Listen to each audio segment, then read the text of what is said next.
Some voices fill the room, others change them. The difference is not volume, it is conviction. Welcome to the Voice of Impact, where belief meets action. Our podcast amplifies the stories, systems, and solutions behind meaningful change. I'm your host, Robert Ndoping.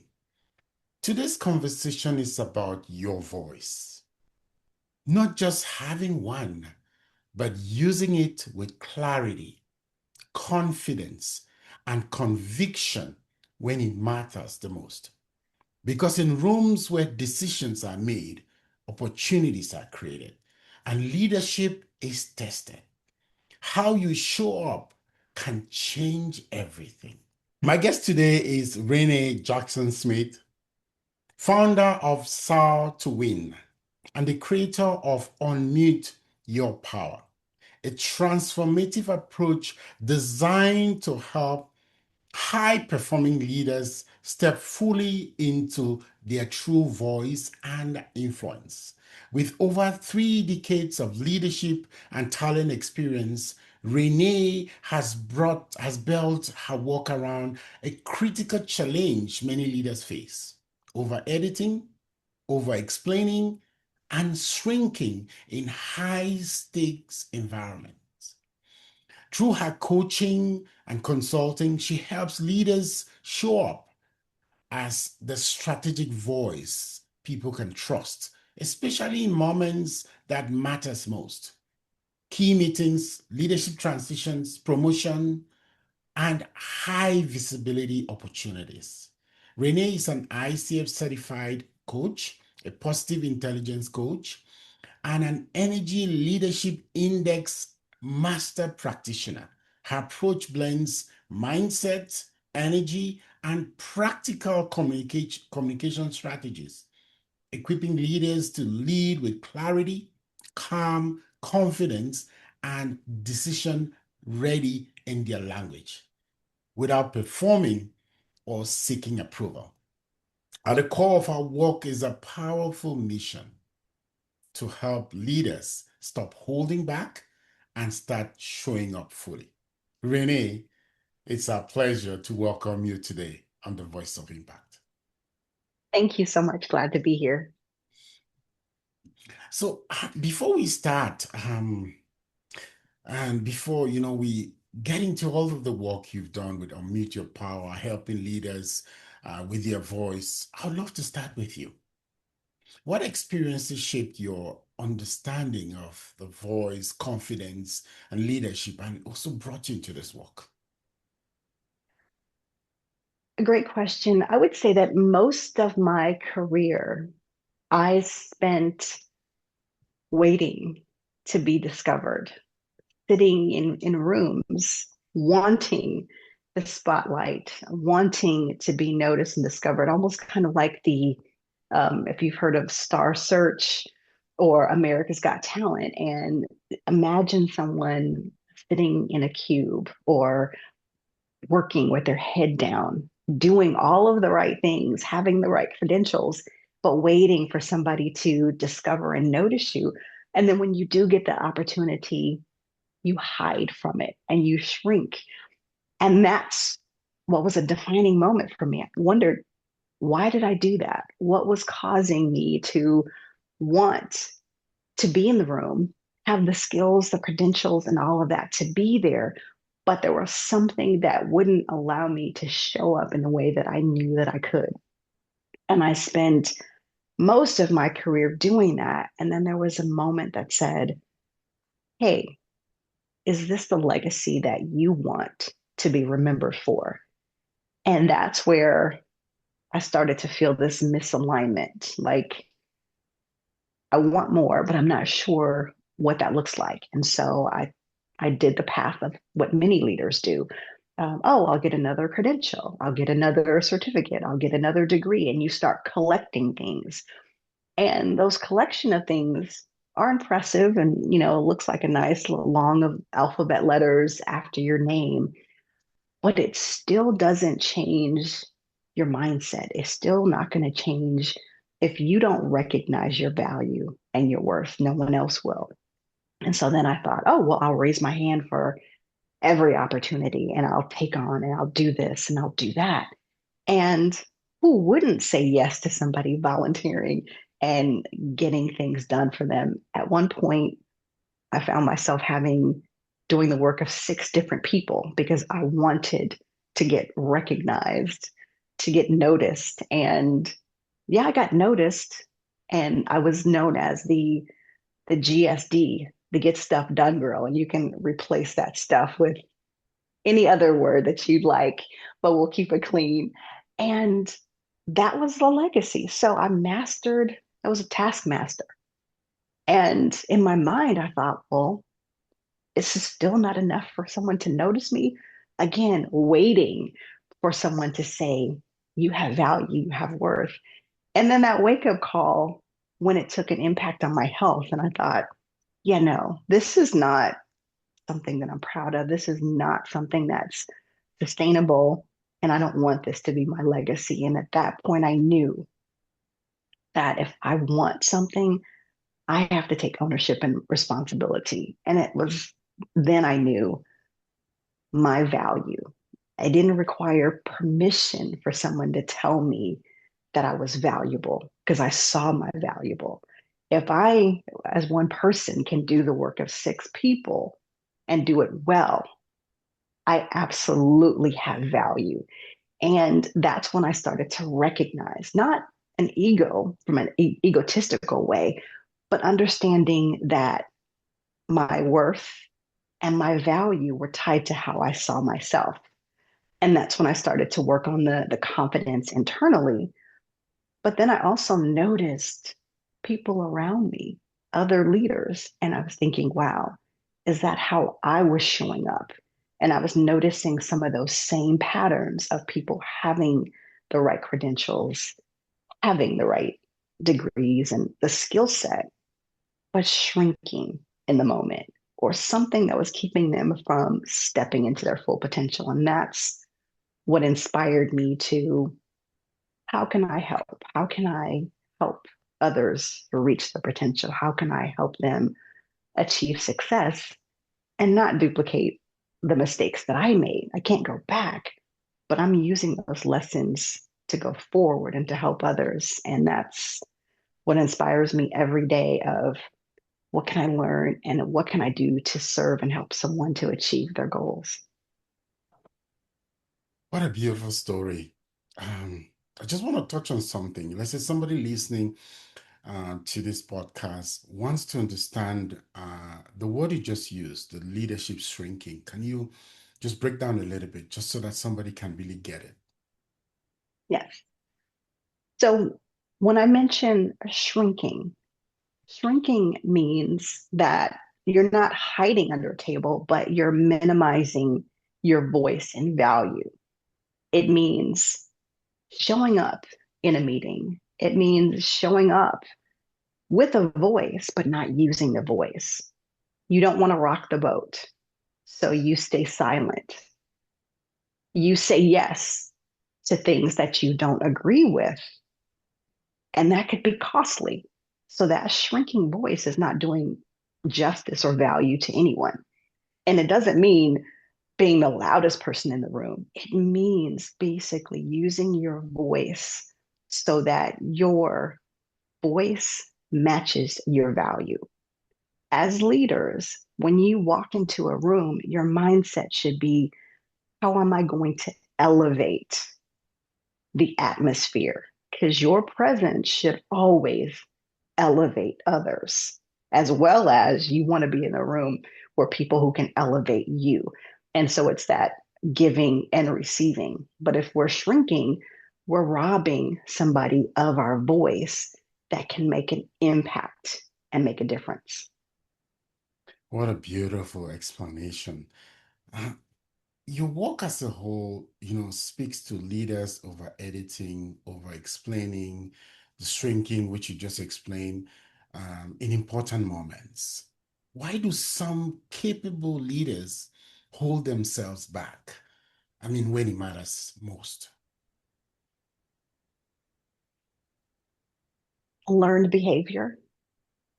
It might be that some have been programmed in environments. If you, because I was the beneficiary of some of those unfortunate experiences early on when I spoke up early on, not necessarily knowing all the right words to say. But if you're young in your career and you are pegged as emotional or angry, those are things that sit with you. And I thought, well, wow, I'm not an angry person or emotionally out of control. And so that gets into your mindset. And so you associate your voice as being angry or emotional. And it wasn't until later on in my career that I had a coach who helped to explain is that when you consistently show up in a way, when you speak and you share information, you're creating that consistency. So people see you as adding value. But if you only speak up when you're passionate about something and that you have a strong conviction, that leaves the door open for somebody to say, you're emotional. You only respond when you're emotional. And so that was the piece that I learned is that consistency of making sure, number one, when I go into a room, always seeking to add value. And then the other piece of that is thinking about what is keeping me from making an impact. Is it the voice that says to me, no one's going to listen to you? You don't have anything value to say. Oh, that's already been said. And there's that self talk, that negative self talk that most of us or many of us have had the experience. Even the most skilled speakers have a moment where they doubt themselves. And it's choosing and deciding to silence that voice and amplify your own voice. Yeah, always seeking to add value. That was what I took away from that. And also, what's holding you back? I mean, as a coach as well, know exactly that phrase because a lot of things could definitely holding you back, which is the fear factor. And I just love the Right. way you really captured that in a really nice way and packaged that together. But I want to touch on something as well. I mean, which is the cost of this. What's the real cost, personally and professionally, when leaders don't fully use their voice? That's a great question. And I will say, having worked in leadership development, talent development for most of my career, we're rated on our performance. What is the impact, the value that we bring to the table? And when we don't recognize that every single person on a team, they were selected for very specific reasons. So my role is not to do the same thing that you do. It's we might have the same job title, but it's understanding what is each individual's unique value that they bring to that role that makes the difference. And imagine if you, the owner of this team, you hand selected 12 people, and this is $1 million team. And if each one of your $1 million people doesn't work to their full potential, you're losing money. And work to their full potential doesn't mean outworking the other person, is that intellectual property, the space between their ears. That's where that impact and that value comes from. And each of us has something that we're bringing to the table that can make the difference, that can make a difference between an organization or a business being mediocre, great, or exceptional. And so just being mediocre, that's not acceptable. And so that's really that difference of deciding to, every time I step into a room, Every time I take a seat at the table, I have the ability to impact value, the bottom line for an organization. And so I think of it as, even though my name might not be on the building when you're working for someone else, but your presence matters. And if we think about that, that's when we will shift our way from just showing up and occupying space, taking up air, to how am I adding value to that? Because if all of those people that are sitting in those 12 people, if everyone decided that, oh, someone else will do it, oh, someone else will do it, you've lost millions of dollars because no one decided to step up. No one decided that they were worth the value of that seat. Wow, I really love that explanation. Now I just want to get to something more personal to you.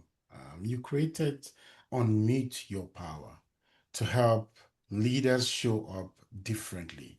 What inspired you to build this framework and how does it help leaders? The unmuting framework, a lot of times people will say, unmute. Well, I'm not muted. And when you're muted, you're either shrinking your voice, your value, how you show up, or you're performing. And this is the piece that gets people because they're like, well, we have to perform because that's how we're rated. That's how businesses achieve success.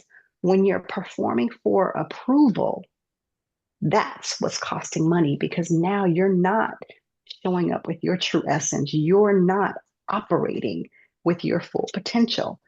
And that's what unmuting your power is. So you can stop performing for approval because you already have the credentials, you already have the skill, you have everything that you need. The only thing that's getting in the way is who you think that you're not, and waiting for permission for someone to tell you who you are and what to do.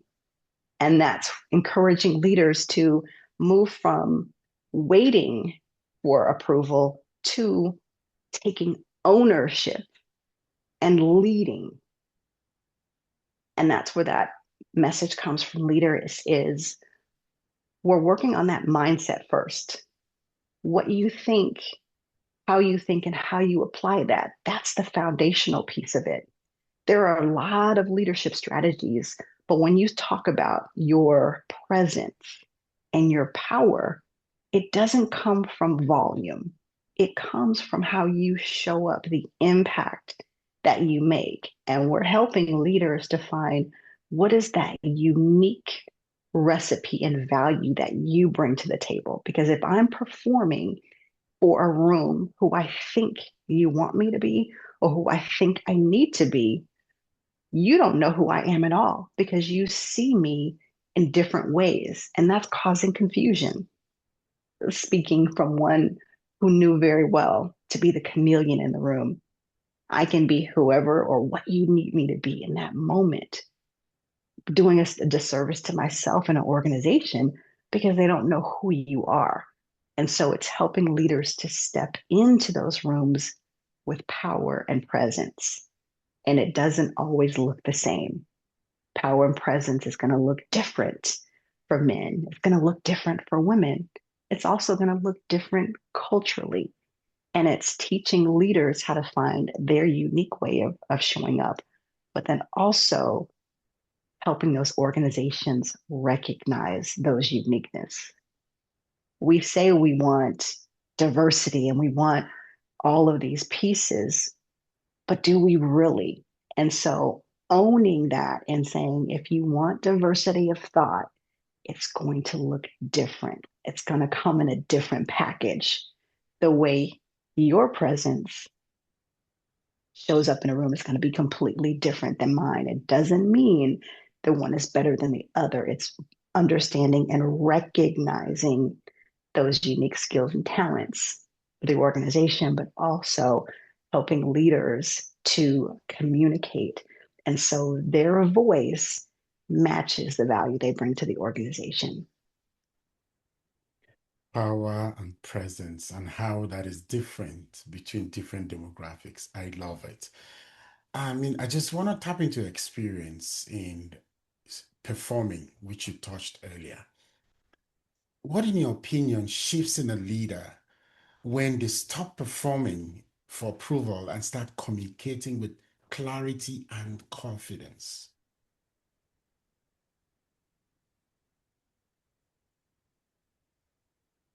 Understanding who you are is first and foremost part of it. The other piece is, what is your purpose? It's not about, oh, I want to be a manager. I want to be a director. I want to be a, well, what does that mean? Who do you want to be? And what's the legacy that you want to bring? And it's understanding that first, because that's your foundation. Because if you're seeking something and you really don't understand who you are and what your purpose is, you're not going to be successful. When you think about the clarity of your message, it comes from being specific in and using power words, not over explaining, being brief, being brilliant, and silent. There's a tendency when we lack confidence is to keep talking and talking. But in that moment, that's when we're creating that confusion, stating the point and giving people space. That creates that clarity moment where that person can connect to the thought. The second part of over explaining, if someone needs more information, just like in our conversation, you'll pull out certain points and you'll ask me a follow up question for something you want more information on.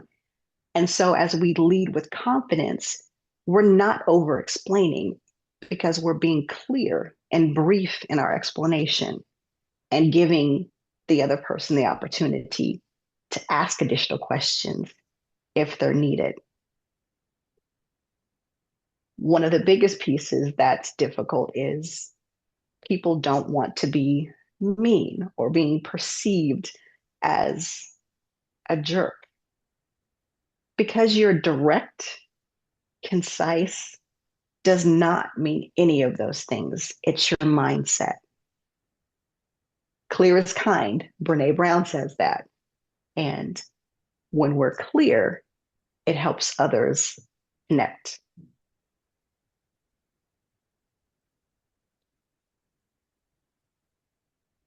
I really enjoy the way you capture a couple of things together and how that shifts could happen. Your work integrates mindsets, energy, and communication. In your opinion, how do these elements come together to shape executive presence? Mindset, energy. Two of my favorite things. The mind is such an important piece. Many times we discount it. We will spend time on our bodies with physical fitness and working out. Our minds are just as important. The information that we're feeding into our minds, the thoughts that we have about ourselves and others, those are things that what's in you comes out of you. And what that message that you consistently tell yourself or you repeat, those are things, those words have power. I firmly believe that. And so when we address, and it's a constant battle, it's a daily decision to choose and decide to show up, to make sure that your voice and your value match, and making sure what are the things that I want to impact with my words. The energy.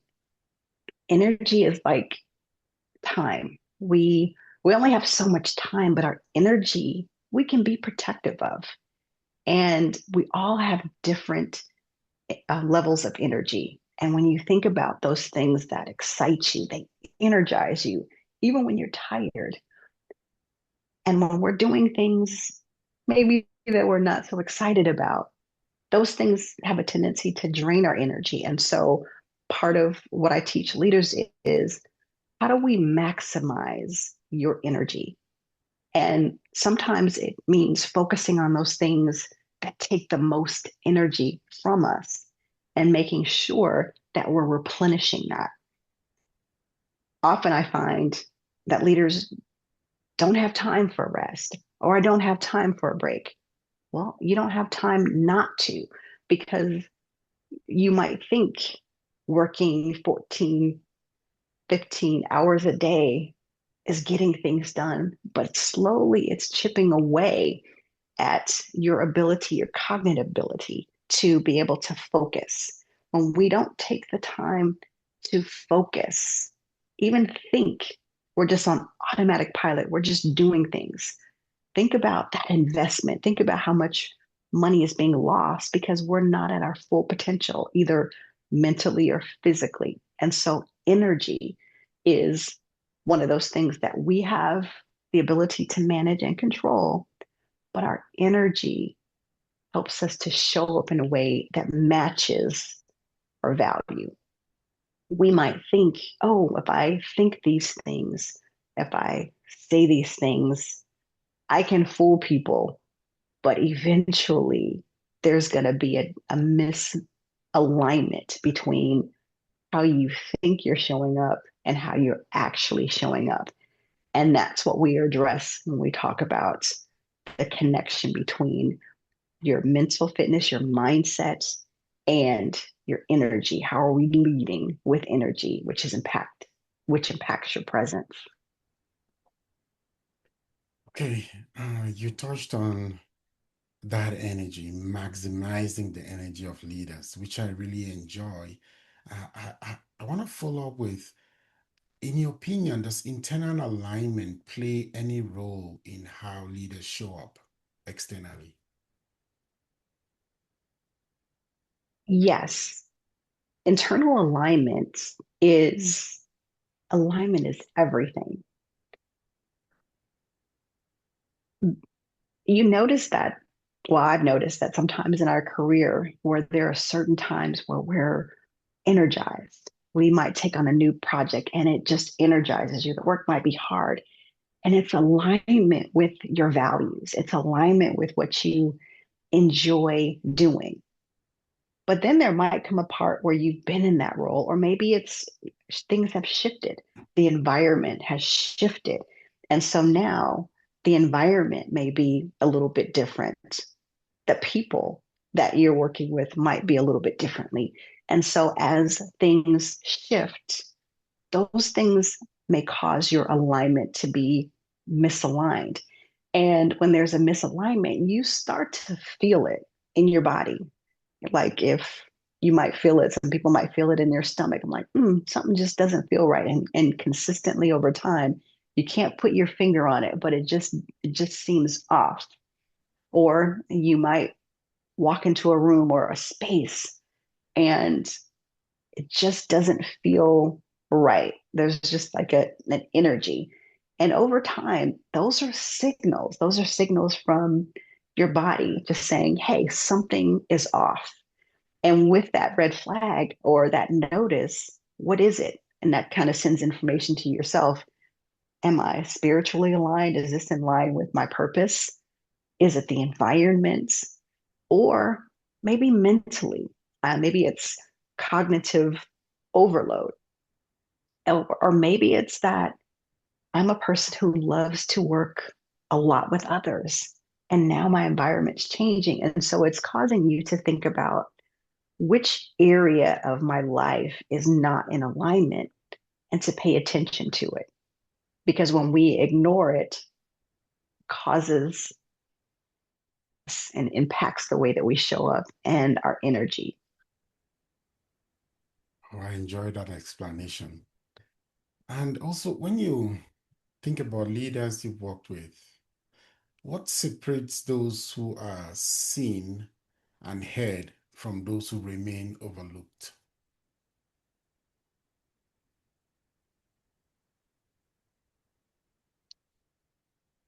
What I noticed about leaders who are seen and heard, there are some who are performers who always will speak up, always want to be heard. And there's a place for that. But I also learned that there is also the leader who is very intuitive. And these leaders, and sometimes they're overlooked, where they're very thoughtful. They're in the room and they're soaking up, and they are analyzing. And those are the leaders that I absolutely love going to, because when I know if I ask and saying, "Hey, what do you think about X?" There is such a thoughtful response and presence that comes from that. And it's that quiet confidence that that leader doesn't need to be the loudest person in the room, but their presence, they have a reputation of always adding value to the conversation. And so that's what I, in my experience with leaders, is yes, I'm always going to seek out and learn from someone who is very visible and that you can hear them. They have a reputation for that.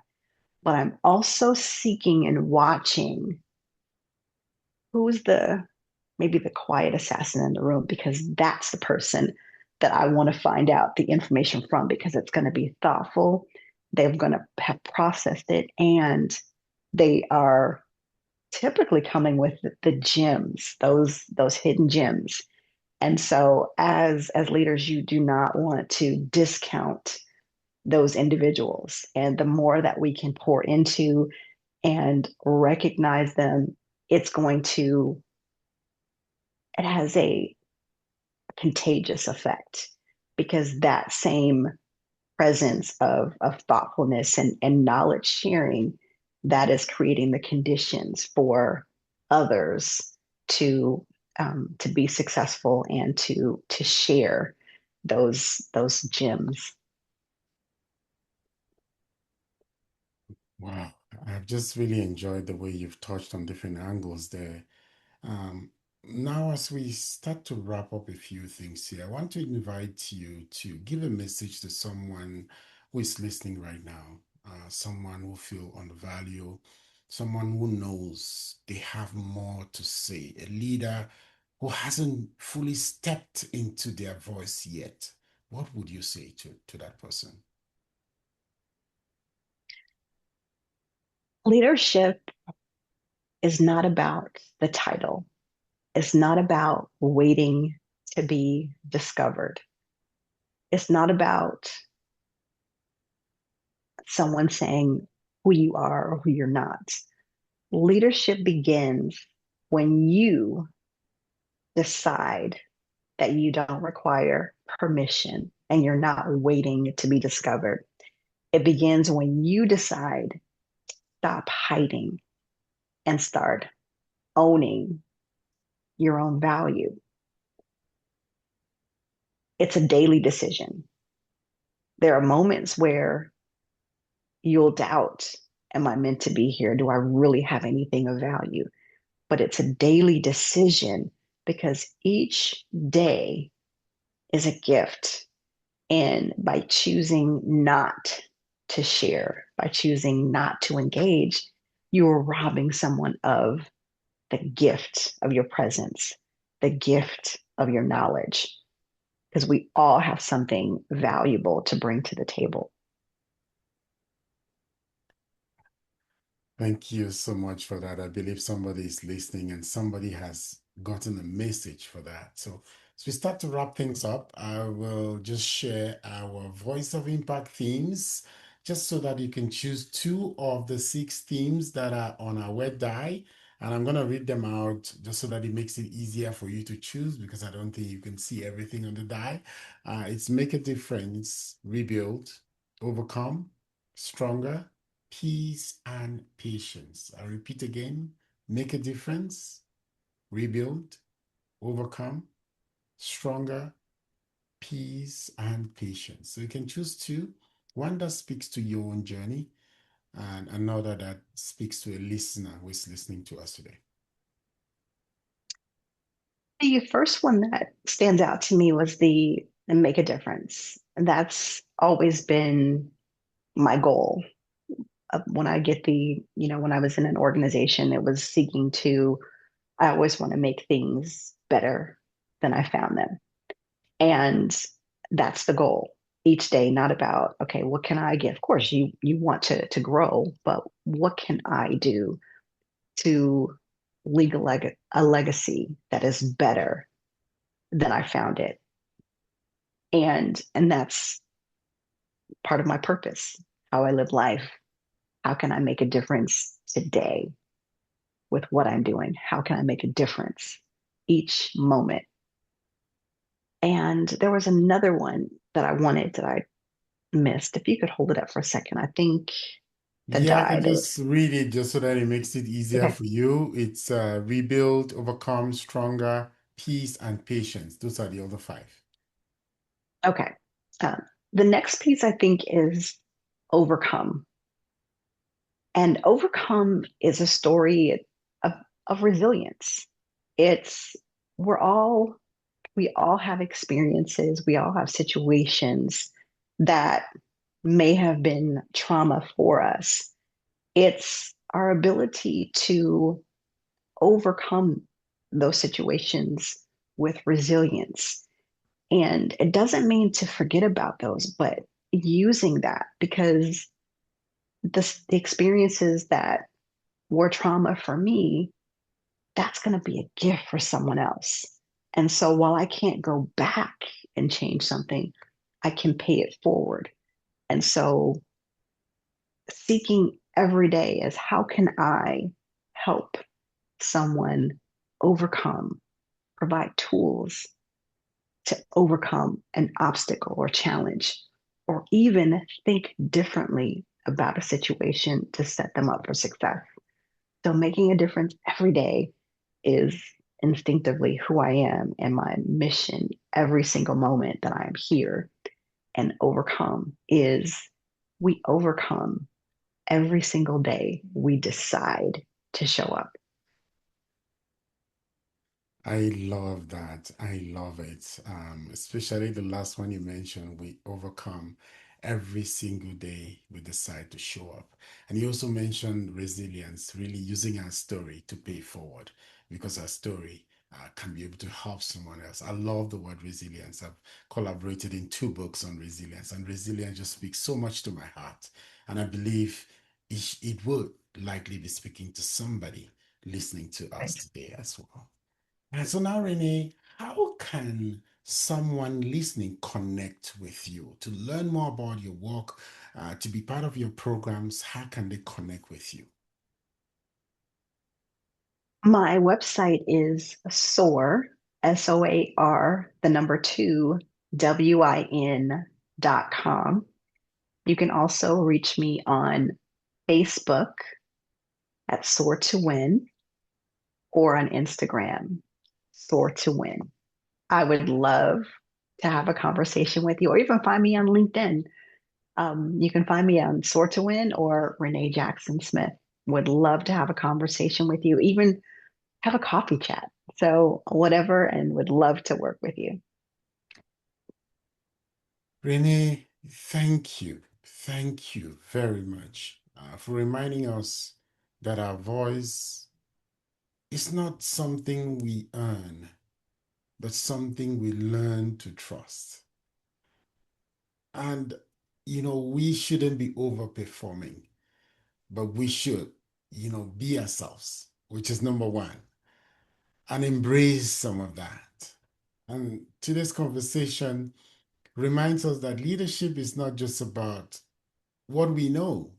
It's also about what we're willing to say, stand for, express, and when it matters the most. And a leader is not just somebody with a title. A leader is far more than that. And I've always believed, even everything we do, we're a leader in that. Even in our households, we're all leaders in everything that we do. And just thank you for reiterating that and really reminding our listeners about that. And we're just humbled to have you today on the Voice of Impact and everything that you've shared.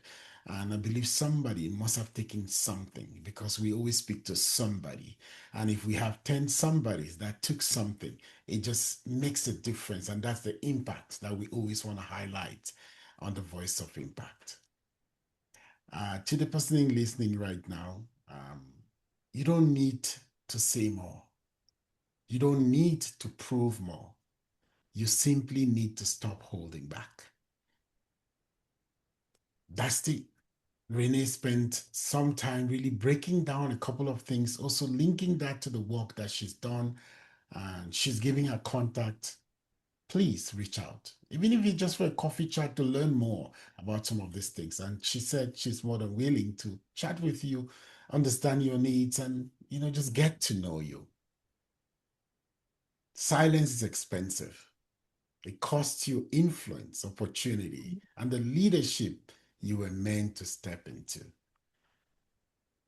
We are Ndoping and Co performance designers and strategy coaches, and we help mission driven organizations and founders turn vision into execution by building a structure into strategy, capacity, and alignment. And we have been privileged today to have Renee Jackson-Smith at the Voice of Impact. And Renee, thank you again for taking time to spend with us today at the Voice of Impact.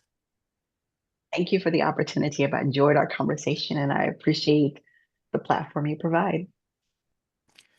You're welcome. Until next time, speak clearly, stand confidently, and keep using your voice. It's very simple. Empower as many people as possible. Empower as many leaders as possible. Touch as many, professionals as I can. Be able to make a difference.